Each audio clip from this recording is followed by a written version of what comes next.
From the national newsroom of the Canadian Press, I'm John Kennedy. U.S. President Donald Trump and Russian President Vladimir Putin have left for their meeting at a base outside of Anchorage, Alaska, to discuss the possibility of ending the invasion of Ukraine. Reporter Martha Raddatz has more on what could come from those talks. He believes that is the key to all of this, put pressure on Vladimir Putin. Now, what happens in this meeting, whether Donald Trump puts pressure on Vladimir Putin, we will see, but this is quite a remarkable beginning. Trump said earlier today that his talks with Putin will include Russian demands that Ukraine cede territory as a part of a peace deal. He says Ukraine has to decide, but also suggested Zelensky should consider accepting the concessions. Authorities in Quebec have been removing thousands of tons of sugar from a stuck cargo vessel that ran aground in the St. Lawrence River. The federal Yamaska became stuck around 5:45 a.m. on Tuesday following a complete loss of its engines. In a first attempt to refloat, the 180-meter bulk carrier was unsuccessful, so officials are changing tactics with the hope of getting the vessel back in the water. If successful, the ship will be taken to Montreal's port for repairs, either on its own or by tugboat. A British Columbia First Nation says it has found what it describes as 41 additional possible unmarked graves in an 18-month search with ground-penetrating radar at the site of the former residential school.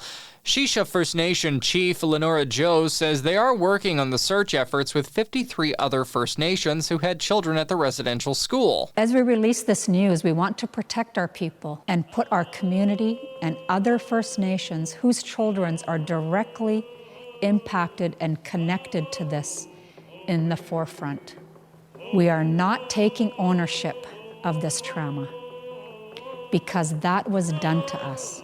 The discovery brings the number of suspected graves at the St. Augustine's residential school site to 81. A potential work stoppage at Air Canada has business groups warning of the broader impacts a shutdown could bring to the economy.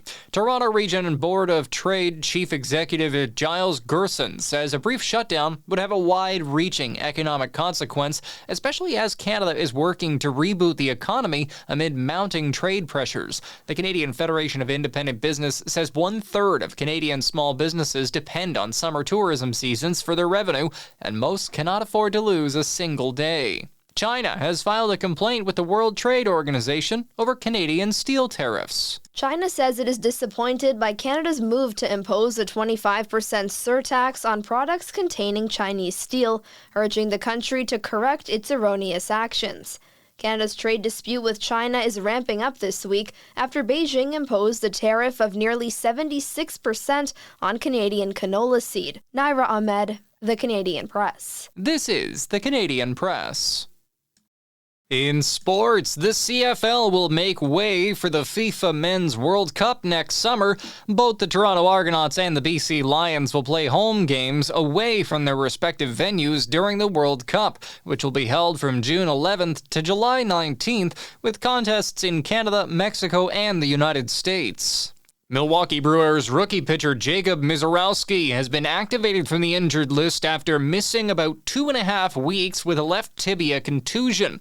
The move potentially clears the way for the All-Star right-hander to pitch in the National League's Central leading Brewers game in Cincinnati tonight as they go for a 13th straight victory. The United States beat Canada 4-3 in the semifinals of the Hlinka Gretzky Cup. The U.S. will advance to tomorrow's final against Sweden, while Canada will face Finland earlier in the day for the bronze medal at the Under-18 men's hockey tournament. From the Canadian Press, I'm John Kennedy. Thanks for listening. Don't forget to follow and subscribe. For more of today's top stories, visit thecanadianpressnews.ca.